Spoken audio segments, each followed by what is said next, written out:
Dictation will start abruptly after 5 seconds.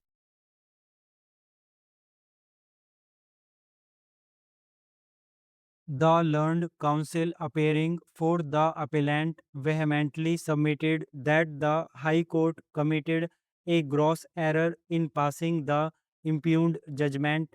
According to the learned counsel, the High Court fundamentally misunderstood the nature of lottery tickets, erroneously treating them as goods. It was submitted that the legal status of lottery tickets is already settled law, establishing them as actionable claims which are explicitly excluded from the definition of goods under the Act 1948, since the very foundation of the tax is on the transfer of property in goods, and lottery tickets are not goods. The entire basis for the tax on the printing of these tickets is incorrect from the outset. The learned counsel further submitted that the ink and chemicals used in the printing process were essentially consumables whose property is never transferred to the customer. These materials are entirely used up and consumed during the execution of the printing job. Since the customer does not receive the ink or chemicals in any form but only the service of printing, these items should not be treated as goods that are transferred in execution of the works contract. Reliance was placed on Pest Control India Limited versus Union of India.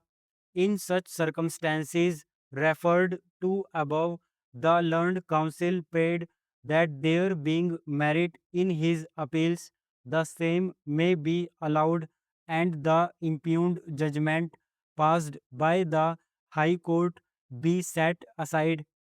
On the other hand, learned counsel appearing for the state submitted that the High Court did not commit any error, not to mention any error of law, in passing the impugned judgment. Mr. Singh, placing reliance on Commissioner of Sales Tax versus Messrs. Matushri Textile Limited, reported in 2003 SCC Online Bombay 830, submitted that in the facts at hand, it is evident that ink and chemicals have been transferred to the customer and thereby are liable to the levy of tax under Section 3F of the Act 1948. In such circumstances referred to above, the learned counsel prayed that there being no merit in the appeals, the same may be dismissed. Having heard the learned counsel appearing for the parties and having gone through the materials on record, the following question falls for our consideration: whether tax can be levied under Section 3F of the Act 1948 on the ink and processing material used. Before adverting to the rival submissions canvassed on either side, we must look into a few relevant provisions of the Act 1948. Section 2D of the Act 1948 defines goods. The same reads thus: 2D goods means every kind or class of movable property and includes all materials, commodities, and articles involved in the execution of a works contract and growing crops, grass, trees, and things attached to or fastened to anything permanently attached to the earth, which under the contract of sale are agreed to be severed but does not include actionable claims, stocks, shares, securities, or postal stationery sold by the Postal Department. Section 2H of the Act 1948 defines sale. The same reads thus: 2H sale with its grammatical variations and cognate expressions means any transfer of property in goods for cash or deferred payment or other valuable consideration, and includes 1. A transfer otherwise than in pursuance of a contract of property in any goods for cash, deferred payment, or other valuable consideration. 2. A transfer of property in goods involved in the execution of a works contract. 3. The delivery of goods on hire purchase or any system of payment by installments. 4. A transfer of the right to use any goods for any purpose for cash, deferred payment, or other valuable consideration.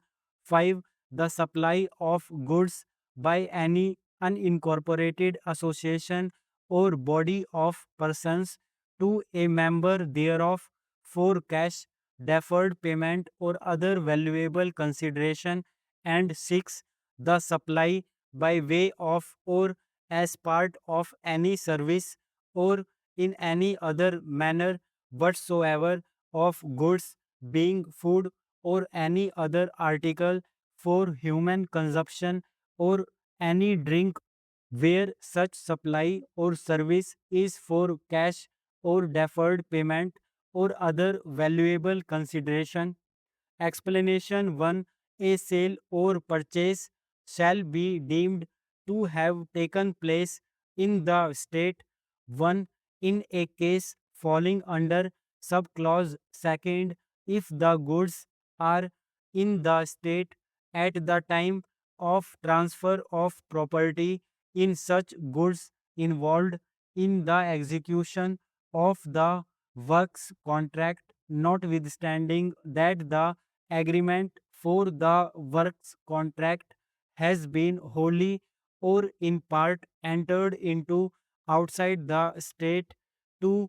In a case falling under subclause 4, if the goods are used by the lessee within the state during any period, notwithstanding that the agreement for the lease has been entered into outside the state, or that the goods have been delivered to lessee outside the state, notwithstanding anything contained in this act, 2 independent sales or purchases shall for the purposes of this act be deemed to have taken place